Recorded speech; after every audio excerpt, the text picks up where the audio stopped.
Hi, everyone. Welcome to a special Independence Day episode of Talking About Our Generation, the first under our new name, Our Gen Pod.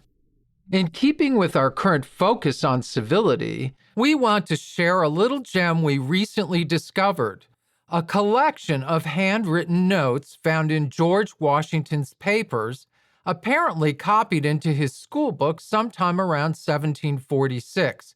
Before he was even 16 years old. The list is known as Rules of Civility and Decent Behavior in Company and Conversation. It gives a fascinating glimpse into the high standards of polite society that shaped our first president. Many of the rules may seem a bit amusing today, so I hope you'll excuse me if I read them slightly tongue-in-cheek.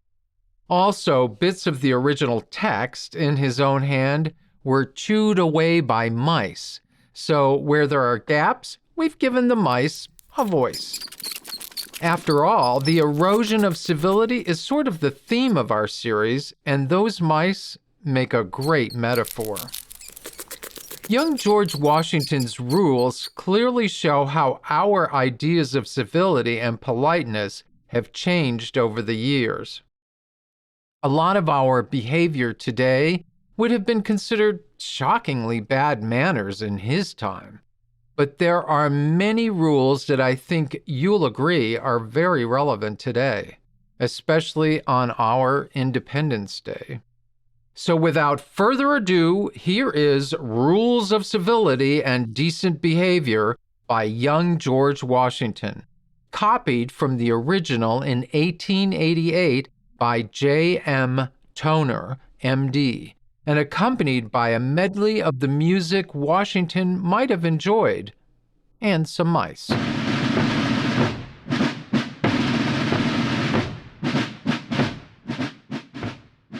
Rules of Civility and Decent Behavior in Company and Conversation by George Washington. The text following is an exact copy from the original manuscript, having been carefully compared with and corrected therefrom, even where errors or omissions are obvious. First, every action done in company ought to be with some sign of respect to those that are present.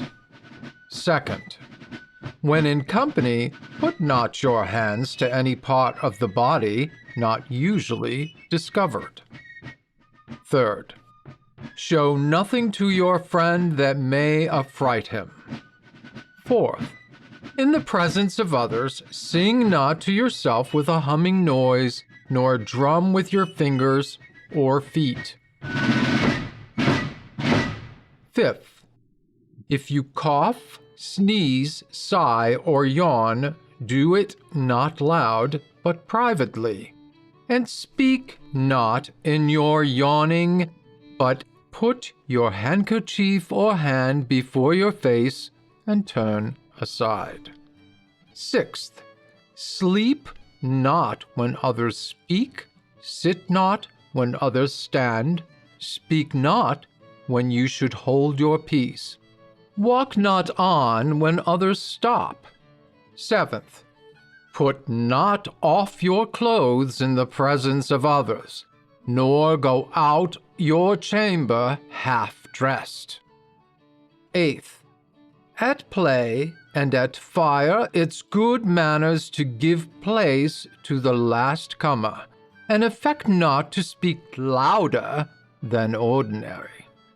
Ninth, spit not in the fire, nor stoop low before it. Neither put your hands into the flames to warm them, nor set your feet upon the fire, especially if there be meat before it.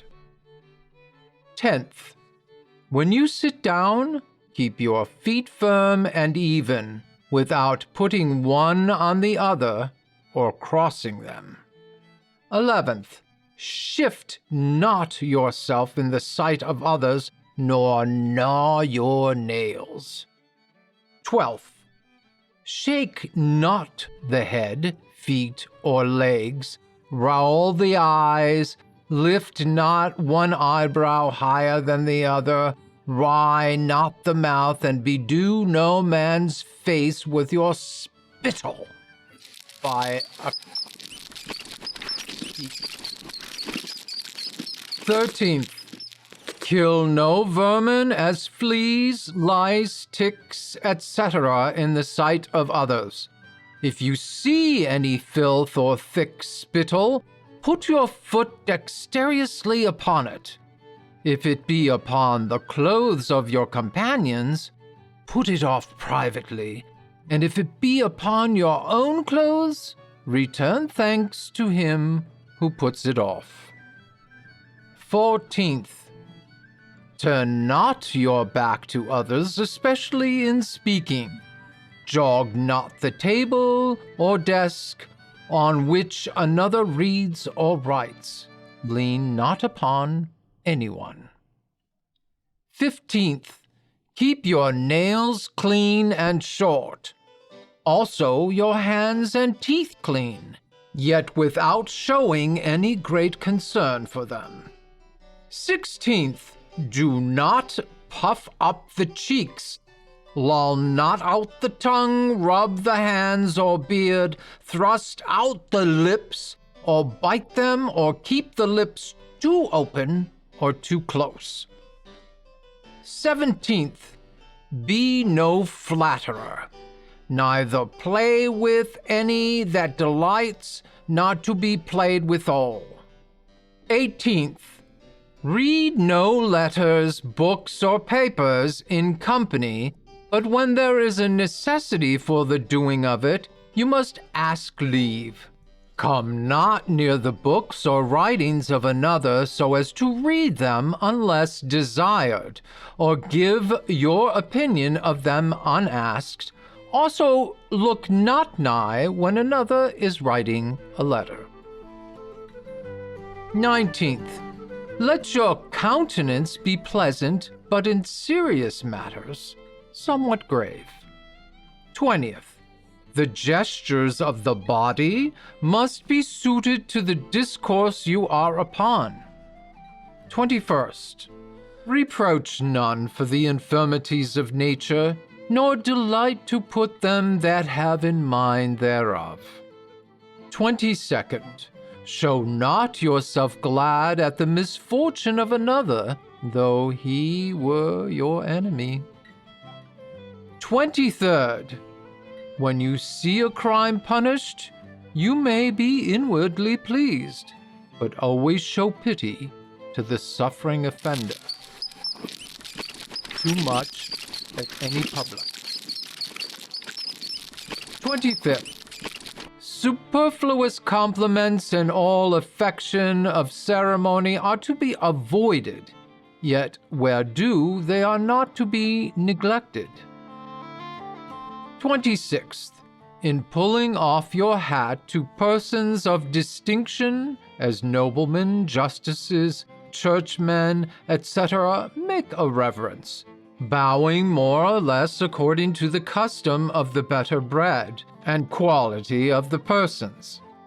Amongst your equals, expect not always that they should begin with you first, but to pull off the hat when there is no need is affectation. In the manner of saluting and resaluting, in words, keep to the most usual custom. 27th. 'Tis ill manners to bid one more eminent than yourself be covered as well as not to do it to whom it's due. Likewise, he that makes too much haste to put on his hat does not well, yet he ought to put it on at the first, or at most the second time of being asked. Now, what is herein spoken of qualification in behavior and saluting ought also to be observed in taking of place, and sitting down for ceremonies without bounds is troublesome. 28th. If anyone come to speak to you while you are sitting, stand up, though he may be your inferior, And when you present seats, let it be to everyone according to his degree. 29th, when you meet with one of greater quality than yourself, stop and retire, especially if it be at a door or any straight place, to give way for him to pass. 30th, in walking, the highest place in most countries seems to be on the right hand. Therefore, place yourself on the left of him who you desire to honor. But if 3 walk together, the middle place is the most honorable. The wall is usually given to the most worthy if 2 walk together. 31st, if anyone far surpasses others, either in age, estate, or merit, would give place to a meaner than himself. The one ought not to accept it, so it above once or twice. 32nd, to one that is your equal or not much inferior, you are to give the chief place in your lodging, and he to whom 'tis offered ought at the first to refuse it, but at the second to accept, though not without acknowledging his own unworthiness. 33rd, they that are in dignity or in office have in all places precedency. But whilst they are young, they ought to respect those that are their equals in birth or other qualities, though they have no public charge. 34th, it is good manners to prefer them to whom we speak before ourselves, especially if they be above us, with whom in no sort we ought to begin. 35th, let your discourse with men of business be short and comprehensive. 36th, artificers and persons of low degree ought not to use many ceremonies to lords or others of high degree, but respect and highly honor them. And those of high degree ought to treat them with affability and courtesy, without arrogancy. 37th, in speaking to men of quality, do not lean nor look them full in the face, nor approach too near them, at least keep a full pace from them.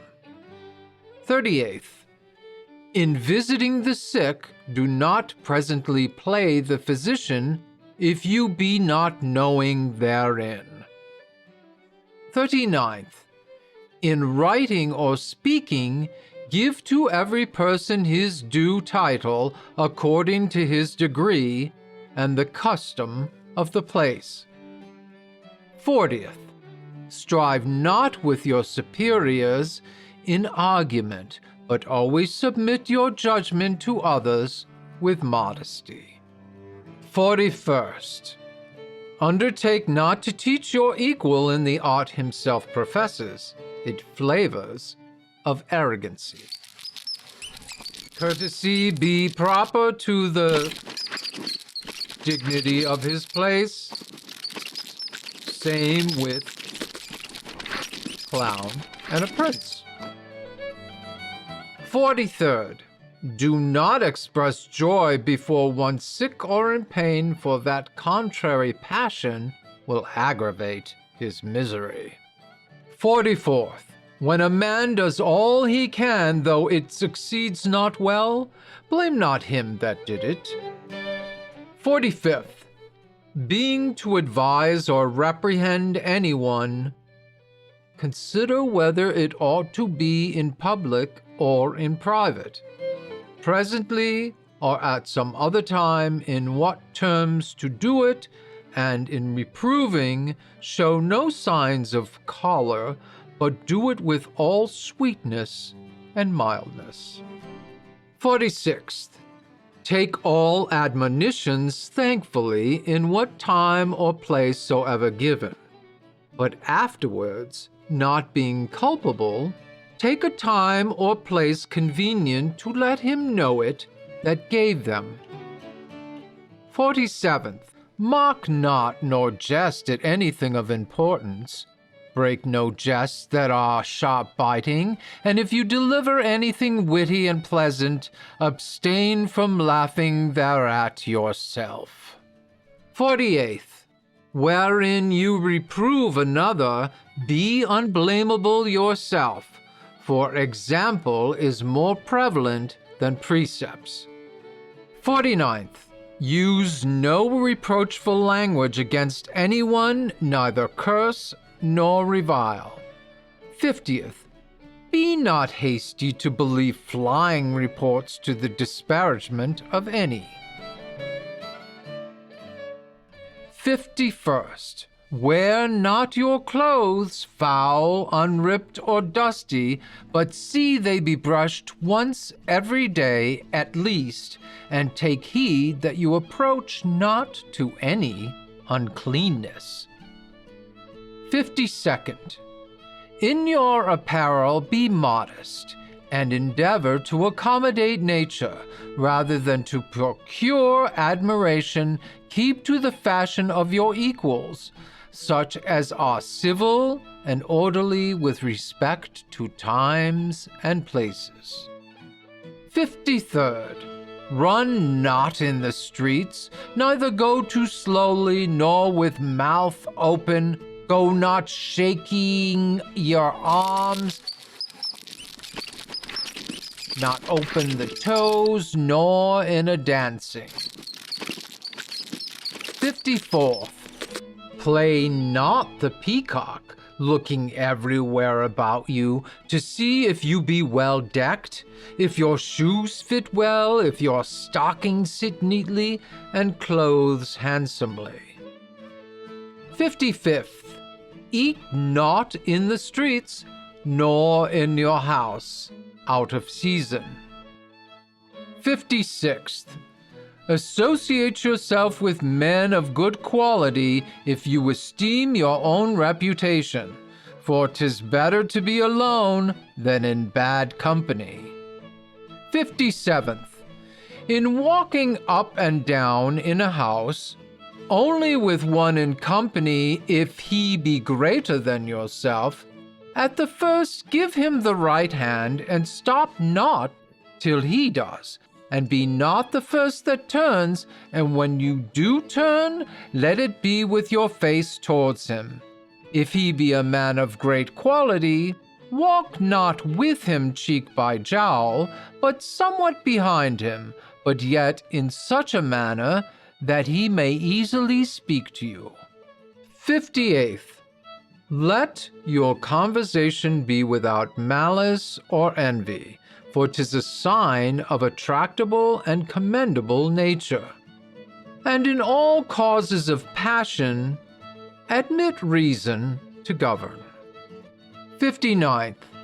Never express anything unbecoming, nor act rules of moral before your inferiors. 60th. Be not immodest in urging your friends to discover a secret. 61st. Utter not base and frivolous things amongst grave and learned men, nor very difficult questions or subjects among the ignorant or things hard to be believed. Stuff not your discourse with sentences amongst your betters nor equals. 62nd. Speak not of doleful things in a time of mirth or at the table. Speak not of melancholy things as death and wounds, and if others mention them, change, if you can, the discourse. Tell not your dreams, but to your intimate friend. 63rd. A man ought not to value himself of his achievements or rare virtue or kindred. 64th. break not a jest where none take pleasure in mirth. Laugh not aloud, nor at all without occasion. Deride no man's misfortune, though there seem to be some cause. 65th. Speak not injurious words, neither in jest nor earnest scoff at none, although they give occasion. 66th. Be not forward, but friendly and courteous. The first to salute, hear and answer, and be not pensive when it's a time to converse. 67th. Detract not from others, neither be excessive in commanding. 68th. Go not thither where you know not, whether you shall be welcome or not. Give not advice without being asked, and when desired, do it briefly. 69th. If two contend together, take not the part of either unconstrained, and be not obstinate in your opinions. In things indifferent, be of the major side. 70th. Reprehend not the imperfections of others, for that belongs to parents, masters, and superiors. 71st. Gaze not on the marks or blemishes of others, and ask not how they came. What you may speak in secret to your friend, deliver not before others. 72nd. Speak not in an unknown tongue in company, but in your own language, and that as those of quality do, and not as ye vulgar. Sublime matters treat seriously. 73rd. Think before you speak, pronounce not imperfectly, nor bring out your words too hastily, but orderly and distinctly. 74th. When another speaks, be attentive yourself, and disturb not the audience. If any hesitate in his words, help him not, nor prompt him without desired.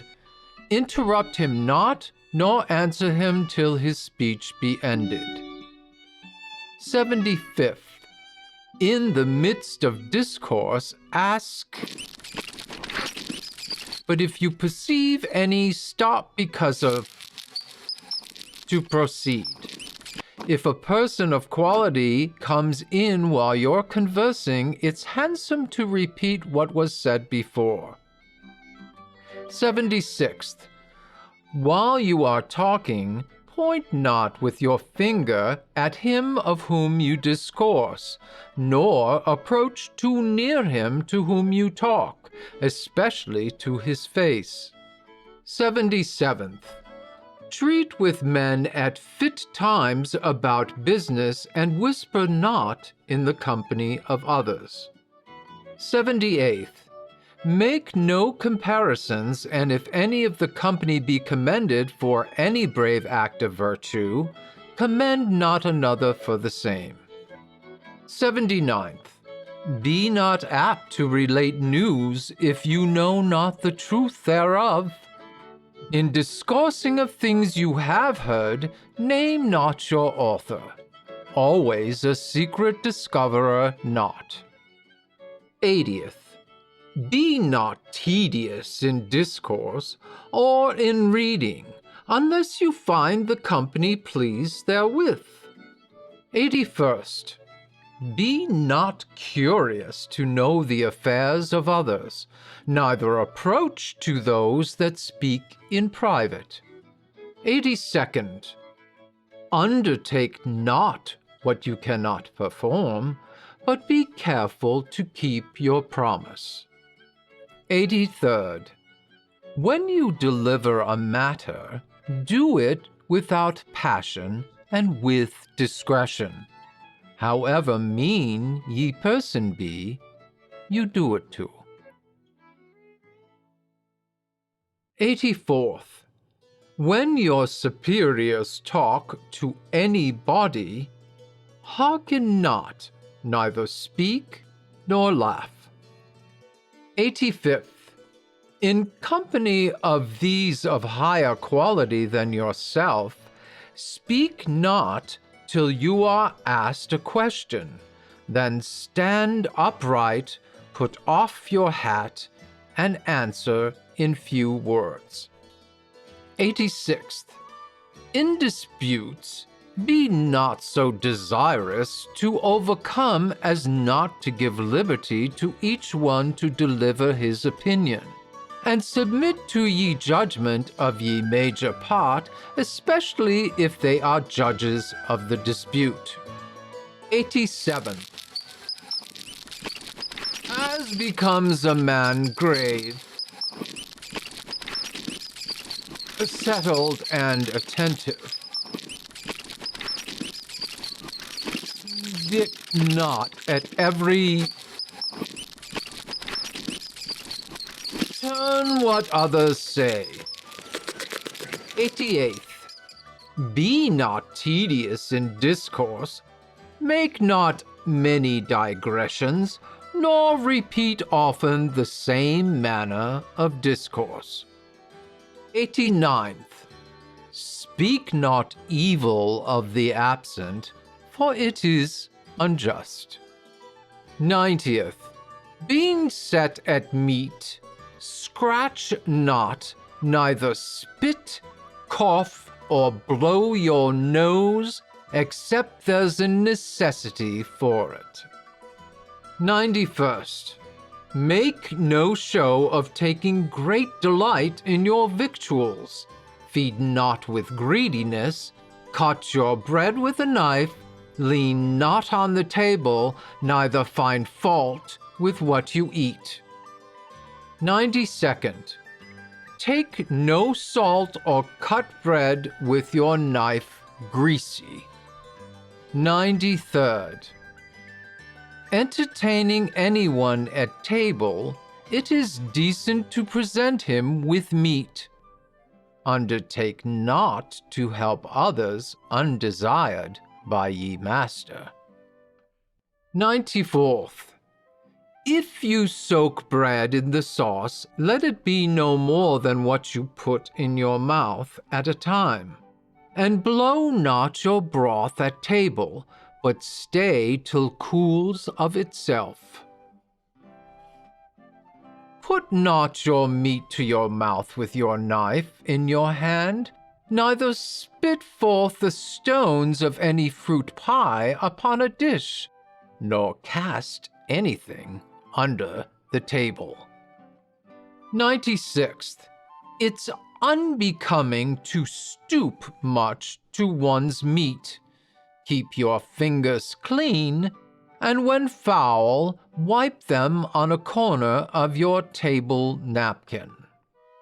97th. Put not another bit into your mouth till the former be swallowed. Let not your morsels be too big for the jowls. 98th.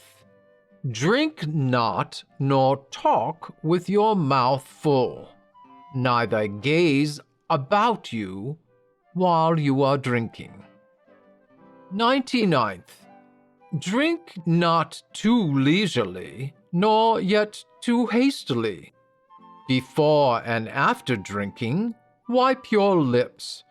Breathe not then or ever with too great a noise, for it is uncivil. 100th. Cleanse not your teeth with the tablecloth napkin, fork, or knife, but if others do it, let it be done with a pick tooth. 101st. Rinse not your mouth in the presence of others. 102nd. It is out of use to call upon the company often to eat, nor need you drink to others every time you drink. 103rd. In company of your betters, be not Then they lay not your arm, but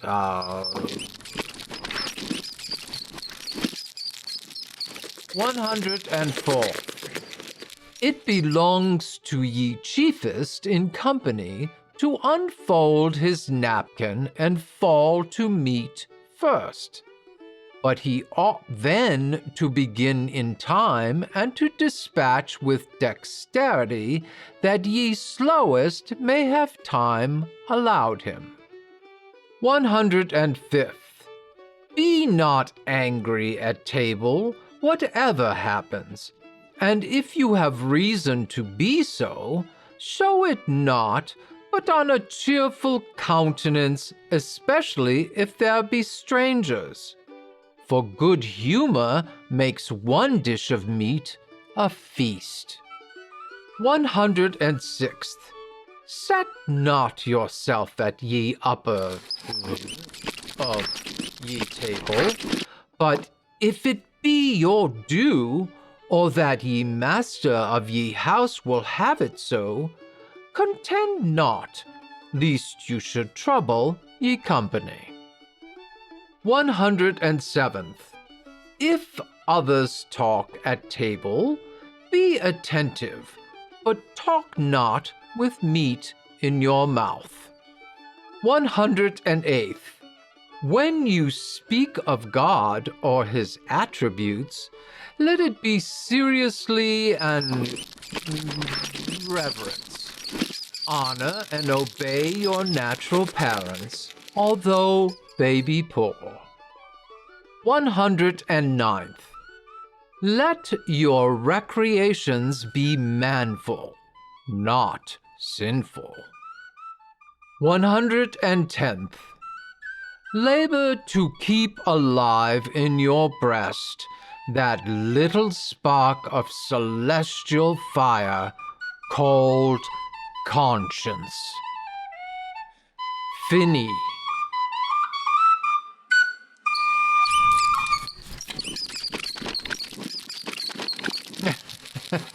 I hope you had as much fun listening to that as I did reading it.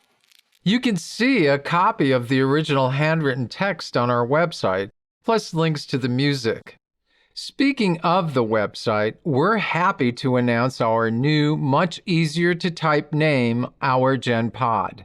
That's OurGenPod.com. There's a new feature that we'd really like you to try. Now you can record an audio comment in your own voice directly via the website using your computer or phone mic. Just click on the mic button on any page or go to the comment page to try it out. We'll try to include your voice in a future episode. We really want to hear from you. We also need to make a serious appeal for your support. We can't keep doing this without a little help from our friends. Please, if you're able, click on the donate button on the website and help us cover the rising cost of producing this podcast. And spread the word. Ask your friends and family to join us at ourgenpod.com. And stay tuned for part 2 of our interview with Dr. Shepard Siegel about his books on disruptive play and the trickster in history, myth, and culture. Finally, I can't go without expressing my thanks to the creative genius of Rob Wilson, our director and co-producer, without whom this podcast would not be possible. I'm Julian G. Simmons. Happy 4th, and thanks for listening. Unless otherwise noted, all content in this podcast is copyright unauthorized films. This podcast includes copyrighted material, which has not always been specifically authorized by the copyright owner. This content is used only where it is the specific subject of commentary by us and our guests as part of our effort to advance understanding of issues of social and historical significance. We believe that this constitutes a fair use of the material in accordance with the Fair Use section of U.S. Copyright Law Section 107, which reads, "The fair use of a copyrighted work for purposes such as criticism, comment, news reporting, teaching, scholarship, or research is not an infringement of copyright." Further information on this claim of fair use may be found on our website at ourgenpod.com.